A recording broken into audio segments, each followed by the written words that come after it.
Estamos aquí nuevamente en otro programa de plataforma, este espacio de opinión que nos regala el canal TVX. Hoy es el lunes 20 de julio y estamos nuevamente pudiendo acercarnos, pudiendo conversar un momento más. Seguimos en este contexto de emergencias, donde la crisis sanitaria hemos visto que cada vez está pegando más duro y cada vez a gente más cercana. Eh, por favor, mantengamos siempre las precauciones, hagamos siempre todo el cuidado que es necesario hacer. De no ser necesario, quedémonos en la casa. Y si tenemos que salir, porque sabemos que hay 1.9 millones de salvadoreños, de salvadoreñas que sus ingresos dependen del día a día, y también muchos de quienes trabajamos eventualmente también tenemos que salir. Si toca hacerlo, hagámoslo con todas las precauciones del caso. Usemos siempre nuestra mascarilla, lavémonos siempre las manos, llevemos nuestro alcohol gel, intentemos mantener siempre la distancia con el resto de personas y cuidémonos a nosotros, a nosotras mismas y cuidemos también a quienes nos rodean. Un abrazo, un saludo solidario a todas las personas que están llevando el proceso de esta enfermedad, ya sea que la están padeciendo ellos o ellas, o familiares o personas cercanas también, porque es un proceso duro que tenemos que seguir. Eh, Particularmente, este día quisiera mandar un saludo y un abrazo solidario a la familia y a todos los compañeros, compañeras de Margarita Posada. Ella fue una activista social muy fuerte, una lideresa total en las luchas populares de este país, ¿no? Que estuvo liderando por mucho tiempo todo el tema del derecho a la salud, particularmente en la parte más territorial de la salud, la necesidad de que existan siempre articulaciones de las instituciones de salud pública en los territorios, en las comunidades y trabajar junto a las comunidades, que también fue una férrea luchadora en contra de la privatización del agua, ¿no? E impulsó muchas de esas marchas y muchas de las propuestas que se pusieron en la Asamblea Legislativa que permitieron que las discusiones que se daban ahí no terminaran en una privatización del agua. Ella la semana pasada ya se nos adelantó en el camino y particularmente ahí un gran abrazo solidario. Ella fue también una de las grandes impulsoras de estos espacios, de estas discusiones, junto con el movimiento social y junto con las comunidades. Así que por favor, también nosotros, nosotras, cuidémonos y cuidemos a quienes nos rodean. Estos días, particularmente ayer, el domingo, vimos cómo varios partidos políticos han comenzado ya su proceso de elecciones internas. Eso es una buena noticia, ¿no? En el sentido de que estamos viendo cómo se están abriendo espacios democráticos en los diferentes partidos políticos y que es necesario ir ampliándolo. Pero es necesario también aprovechar este momento para hacer una advertencia, ¿no? Es cierto que en la Asamblea Legislativa las discusiones de los diputados y las diputadas muchas veces nos han llevado a tomar o han llevado a tomar decisiones a espaldas de la ciudadanía y que muchas veces han ido en contra de los intereses de las grandes mayorías. Y es cierto también que es necesaria una renovación en esos espacios de toma de decisión. Pero también tenemos que tener cuidado. No se trata simplemente de poner a otra gente, a gente diferente que esté ahí. Es necesario no solo exigir una renovación de caras, no solo una renovación de personas, es necesario una renovación en las formas en las que están. Es necesario una renovación en los planteamientos que se discuten adentro de la Asamblea Legislativa, ¿no? Es necesario una renovación en las formas de cómo se toman las decisiones en los consejos municipales para las decisiones de los municipios, en las alcaldías. Es necesario una renovación en la forma en cómo se discuten, en cómo forma cómo se abordan las cosas. No solo, como decía, no solo es entonces una renovación de poner a otras personas, ¿verdad? A diferentes personas, porque muchas veces esas otras personas pueden llegar con mañas viejas también, ¿verdad? Sino que tenemos que estar siempre atentos, atentas a que a esas personas a quienes estemos eligiendo tengan también esa capacidad de renovación, no solo personal, sino que también renovación de ideas, renovación de planteamientos, renovación de formas de abordar las discusiones. Y como ya veníamos diciendo en programas anteriores, esas formas de abordar las discusiones deben de permitirnos el diálogo, permitirnos llegar a acuerdos, permitirnos los consensos. Esas discusiones que se basan en, mira, yo soy más que vos, o mira, esta es mi razón y no me muevo de aquí. Esas formas de abordar las cosas hay que irlas superando poco a poco. ¿Verdad? Hay que ser capaces de dialogar y tener discusiones, porque es normal que no estemos de acuerdo. En una misma casa, en una misma familia, no todo el mundo va a estar de acuerdo y eso es normal no estar de acuerdo con otras personas. Y lo importante es la capacidad de dialogar. ¿Verdad? Y eso creo que es algo que hay que irles exigiendo a quienes ahora ya sí se van perfilando como candidatos, como candidatas a la Asamblea Legislativa y a los consejos municipales también. Es necesario también exigirles plataformas que van a estar proponiendo, cuáles van a ser sus programas que van a estar lanzando, las iniciativas que van a dar en la Asamblea Legislativa como proyectos de ley, de cuáles son sus posturas en cuanto a reforma tributaria, reforma fiscal, participación ciudadana, ley de agua, acceso a la información pública. Son cosas que debemos de ir exigiendo, cuáles son sus posturas al respecto de ello, y a partir de eso ir tomando nosotros nuestras propias decisiones. Eso con respecto a lo que vimos este fin de semana. Pero ya les había comentado el programa anterior que vamos a iniciar también aquí toda una sesión para hablar de la deuda pública, porque habíamos dicho que la deuda pública ha sido un mecanismo que ha sido utilizado por muchos de los gobiernos para ir consolidando, para ir beneficiando intereses particulares y que por eso es importante entenderla a la deuda pública.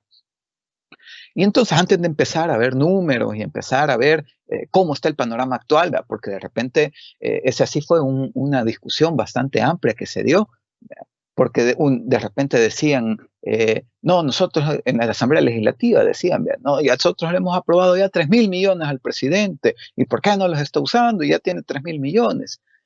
Y por el otro lado teníamos al presidente y a los funcionarios del Ejecutivo diciendo que no, aquí a nosotros nadie nos ha dado ni un centavo partido por la mitad. Entonces teníamos esas dos posturas que se estaban discutiendo sobre la deuda pública y en esas dos posturas, habían medias verdades que tampoco decían toda la verdad a nosotros y nosotras. Y es que en la deuda pública podemos encontrar tres grandes componentes, ¿no? O instrumentos sobre los cuales puede endeudarse el gobierno. Bueno, cuatro, y el cuarto ya lo vamos a ir viendo, pero ahorita nos vamos a concentrar en tres. Por un lado, los préstamos. El segundo instrumento son los bonos, particularmente los eurobonos. Y un tercer instrumento son las LETES y CETES, que son deuda de corto plazo. ¿En qué consiste cada una? Podemos ir viendo. Los préstamos son esos contratos que se parecen mucho a los préstamos que nosotras vamos a hacer al banco cuando queremos comprar una casa, cuando queremos comprar un carro. Entonces, que tenemos que ir al banco y decir, bueno, miren, esas son nuestras condiciones para poder pagar, esta es nuestra situación de liquidez en la familia, y negociar con el banco el préstamo con una tasa de interés, y nos van a decir, bueno, te vamos a dar tanto, $10,000, y nos vas a estar pagando tanto porcentaje de interés. Entonces, eso igual lo hace el gobierno, pero generalmente no lo hace con los bancos como nosotros los hacemos. Lo hace con los organismos financieros internacionales o con instituciones financieras de otros países, como el Banco Mundial, como el Fondo Monetario Internacional, como el BID, que es el Banco Interamericano de Desarrollo, o algunas instituciones financieras como KfW, que es el banco alemán. Entonces, hace ese contrato de préstamo, un contrato de préstamo que hace el gobierno con alguna otra institución financiera. El otro instrumento son los eurobonos. Estos ya no son un contrato que hace con una institución. Esos son papeles de deuda que vende en el mercado financiero internacional, particularmente internacional, aunque también a veces en el nacional, pero la emisión primaria se da en el mercado financiero internacional. ¿Y en qué consisten? Esos son básicamente papeles de deuda, es decir, que el gobierno de El Salvador, por el Ministerio de Hacienda, saca unos papeles que dicen, bueno, este papel vale por $100 y le vamos a pagar el 7% y ese papel lo venden en el mercado financiero. En los últimos años se había estado vendiendo en el mercado financiero de Luxemburgo, allá en Europa. Entonces, pagaban esos papeles, los vendían esos papeles en el mercado financiero internacional y a cambio de esos papeles recibían dinero. Y con eso ya permitía hacer el proyecto, el financiamiento de lo que estaba pidiendo el gobierno, a partir de esa venta de papel. Y eso implicaba que cada 6 meses, porque el pago de los cupones, que es el pago de los intereses, se hace cada 6 meses en ese tipo de instrumentos. Entonces, el gobierno tenía esa deuda o ese dinero relativamente rápido, pero tiene que estar pagando cada 6 meses los intereses. Y aquí podemos comenzar a ver una diferencia bastante importante entre los préstamos y los bonos. Y es que los préstamos, así como nosotros cuando vamos a pedir un préstamo al banco, nos deja una cuota que tenemos que ir pagando. Cada mes el banco nos dice, bueno, te vamos a dar este préstamo, te vamos a dar $10,000, pero nos tenés que ir pagando $200 todos los meses. Y te dan esa cuota todos los meses. Y en esa cuota estás pagando cada mes una parte de intereses y una parte de capital, de amortizar el préstamo, se llama a eso.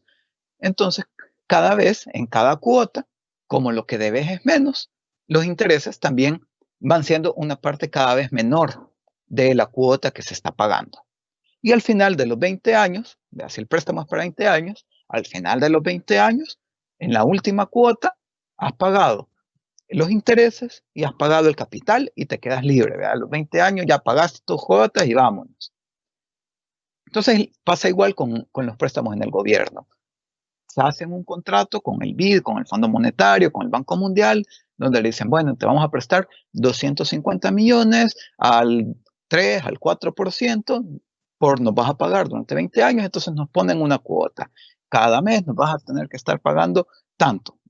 Y al final de los 20 años, pagamos el capital y pagamos los intereses y quedamos libres de esa deuda. Pero con los eurobonos no pasa así. Con los eurobonos, como es un dinero que hemos vendido esos papeles en el mercado financiero internacional, tenemos ese dinero relativamente rápido, ¿verdad? Porque, por ejemplo, las últimas emisiones han sido de 800 millones, 900 millones, 600 millones, 1.000 millones de dólares, ¿verdad? Que se consiguen en la venta de esos mercados, en el mercado financiero, entonces lo consigues relativamente rápido.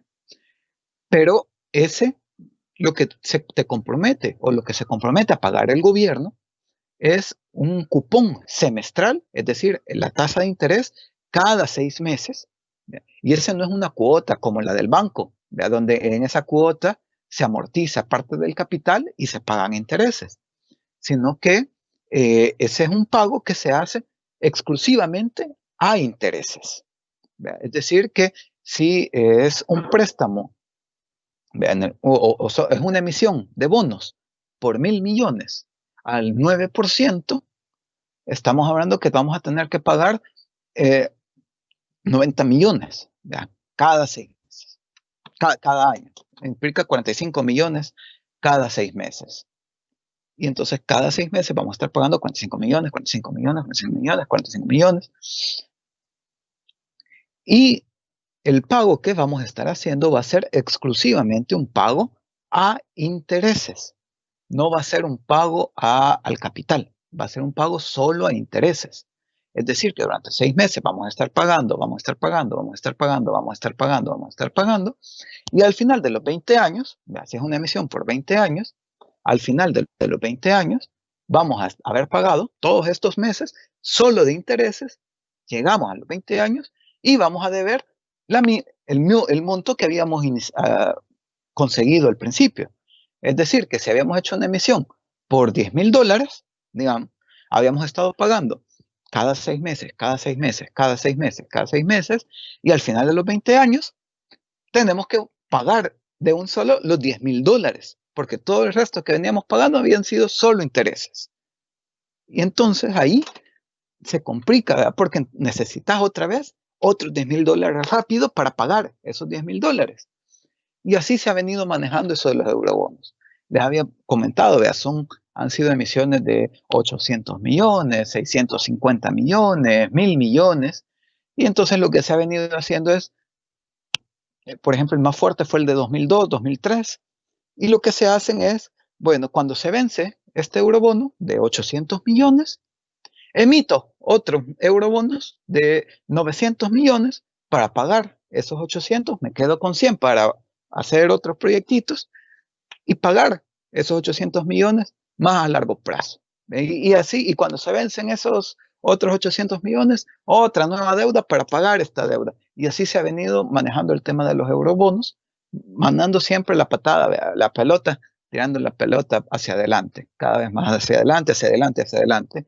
Y eso implica que es un problema que lo vamos a venir acumulando. Se viene haciendo como una bola de nieve, porque cada vez se va haciendo más grande, más grande, más grande, más grande, más grande, más grande.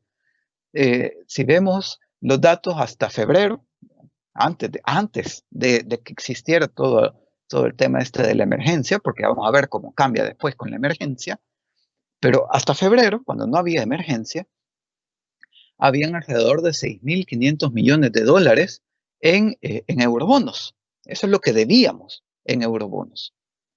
Y por esos 6.500 millones de dólares en eurobonos, vamos a tener que pagar 11.000 millones de dólares solo de intereses. Y es decir, que al final vamos a estar pagando, y vamos a pagar 11.000 millones de dólares solo en intereses y todavía vamos a estar debiendo los 6.500 millones de dólares. No, ese es el segundo instrumento que tenemos de deuda pública, los eurobonos. Y el tercero es la emisión de LETES y CETES, que son deuda de corto plazo. Ese funciona un poquito diferente todavía que los préstamos y los eurobonos. ¿Por qué? Porque son deuda de cortísimo plazo, es decir, que se tienen que pagar en menos de un año. Los préstamos, los eurobonos, generalmente son para 10, 15, 20, 30 años, 40 años. Pero las LETES y las CETES son deudas que se tienen que pagar en máximo un año. ¿Y en qué consisten? Bueno, la idea detrás de ese mecanismo de las LETES es que muchas veces las recaudaciones de los gobiernos no son constantes todos los meses. ¿Vean? Hay meses donde tiene más recaudación, hay meses donde hay menos impuestos, hay otros meses que después vuelve a subir. ¿Vean? Por ejemplo, en Semana Santa, con todas las compras que hay en tema de vacaciones, cuando estábamos en tiempo normal, ¿vean? Y habían vacaciones de Semana Santa y la gente salía y tal, entonces eso hacía que aumentara la recaudación de impuestos. Pero luego, en los siguientes meses, cuando ya no teníamos dinero para comprar, entonces también, como mucha de la recaudación de impuestos viene de lo que compramos a partir del IVA, si nosotras no compramos, pues tampoco hay recaudación de impuestos. Y entonces se reduce esa recaudación. Y entonces los ingresos del Estado son así, son cambiantes mes por mes. Sin embargo, los gastos que tiene el Estado sí son bastante fijos en el mes, ¿verdad? Porque los salarios se pagan mes por mes, ¿verdad? Y todo se va haciendo relativamente constante. Entonces las LETES funcionan como un mecanismo para corregir eso. ¿Verdad? En los meses que tengo poca recaudación, emito letes para tener dinero ese mes y poder pagarlo cuando tenga en los meses donde hay más recaudación. Estas entonces son mecanismos temporales y nos permiten le da al gobierno esa flexibilidad para tener dinero cuando la recaudación se viene abajo. Y eso lo han ocupado todos los gobiernos. Estos tres instrumentos, como ya vimos, nos dan tres formas diferentes de obtener dinero y tres formas diferentes de pagar ese dinero. Y también son tres formas diferentes de cómo se aprueban en la Asamblea Legislativa. Pero eso lo vamos a dejar para el siguiente programa. Buenas noches, es un gusto haber saludado, haber conversado con ustedes y nos vemos el próximo lunes, siempre a las 7 de la noche, por aquí, por TVX.